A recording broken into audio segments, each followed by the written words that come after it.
Hi friends, welcome to my channel. ఈరోజు వీడియోలో breakfast recipe చేస్తున్నానండి.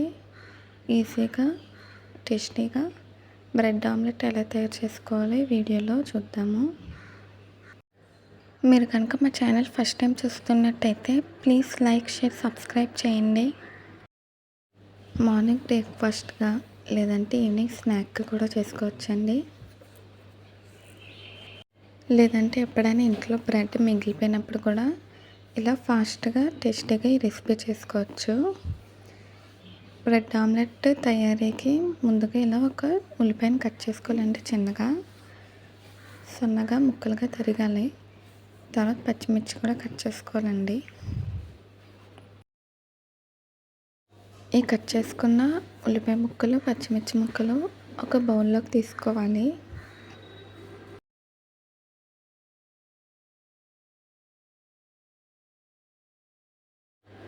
తర్వాత రుచికి సరిపడా ఉప్పు, కారం తగినంత వేసుకోవాలండి.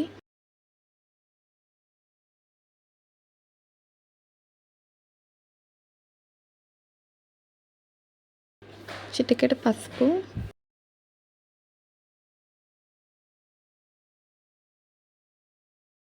మీలో ఎంతమందికి బ్రెడ్ ఆమ్లెట్ అంటే ఇష్టమో కామెంట్స్లో తెలియజేయండి. ఒకసారి కలుపుకోవాలి. తర్వాత కోడిగుడ్డు వేసుకొని మిక్స్ చేసుకోవాలండి. బాగా బీట్ చేసుకోవాలి. అప్పుడే మనకు ఆమ్లెట్ కొంచెం ఫ్లఫీగా వస్తుంది. 1 ఎగ్ వేసి బీట్ చేసానండి. ఇప్పుడు బ్రెడ్ని ఇలా స్క్వేర్గా కట్ చేసానండి. మధ్యలో పిల్లలకి కొంచెం ఇలా క్రియేటివ్గా చేస్తే నచ్చుతుంది కదా, అందుకే ఇలా చేసి పెట్టండి, వాళ్ళు ఇష్టంగా తింటారు. ఇలా బ్రెడ్ మధ్యలో ఒక షేప్లో కట్ చేసి ఆ మధ్యలో ఆమ్లెట్ వేసానండి. ఇది సిమ్లో పెట్టి ఉడికించుకోవాలి. అప్పుడే మనకి బాగా ఉడుకుతుంది. ఇలా 1 సైడ్ మంచి కలర్ వచ్చాక రెండో సైడ్ తిప్పుకొని రెండో సైడ్ కూడా బాగా ఫ్రై చేయాలండి. ఈ వీడియో నచ్చితే ప్లీజ్ లైక్, షేర్, సబ్స్క్రైబ్ చేయండి. రెండో సైడ్ కూడా ఫ్రై అయిపోయింది. ఇలా కలర్ రావాలండి. ఇప్పుడు మనం దీన్ని ప్లేట్లోకి తీసుకుందాము. ఇప్పుడు నేను ఇంకో రకం బ్రెడ్ ఆమ్లెట్ చూపిస్తానండి. ఇందాక చూపించినట్టే మళ్ళీ కొన్ని ఉల్లిపాయ ముక్కలు, పచ్చిమిర్చి, ఉప్పు, కారం, పసుపు, కోడిగుడ్డు వేసుకొని కలుపుకోవాలి. దాన్ని ఇలాగా ఆమ్లెట్ ప్యాన్ మీద ఆమ్లెట్లా వేసుకోవాలండి. వేసుకుని ఈ గ్యాప్స్లో మొత్తం కూడా ఆమ్లెట్ని ఫిల్ చేసుకోవాలి. ఇది కూడా సిమ్లో పెట్టి చేసుకోవాలండి. ప్యాన్ వేడయ్యే వరకు హైలో పెట్టుకుని తర్వాత ఆమ్లెట్ వేసేటప్పుడు సిమ్లో పెట్టుకోవాలండి. ఇలా ఆమ్లెట్ని అప్లై చేసాక ఇక్కడ బ్రెడ్ స్లైసెస్ని పెడుతున్నాను.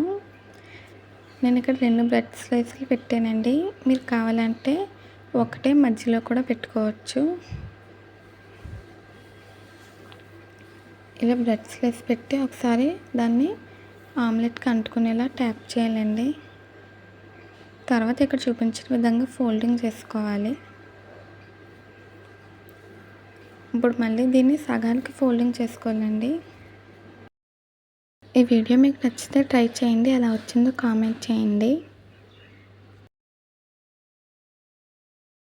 ఫోల్డింగ్ చేసాక 2 సైడ్స్ కూడా ఫ్రై చేసుకోవాలి. అంటే 2 సైడ్స్ కూడా కాల్చుకోవాలండి. ఈ బ్రెడ్ ఆమ్లెట్ కూడా రెడీ అయిపోయింది. దీన్ని కూడా ప్లేట్లో సర్వ్ చేసుకుందాము. ఇప్పుడు పిల్లలకి సమ్మర్ హాలిడేస్ కదండి, ఇలా ఈవినింగ్ స్నాక్గా బ్రెడ్ ఆమ్లెట్ చేసి పెడితే వాళ్ళు ఇష్టంగా తింటారు. ఈ వీడియో కనుక మీకు నచ్చితే ప్లీజ్ లైక్ చేయండి, షేర్ చేయండి, సబ్స్క్రైబ్ చేయండి, బెల్ ఐకాన్ క్లిక్ చేయండి. మళ్ళీ వీడియోలో కలుద్దాము. Bye friends.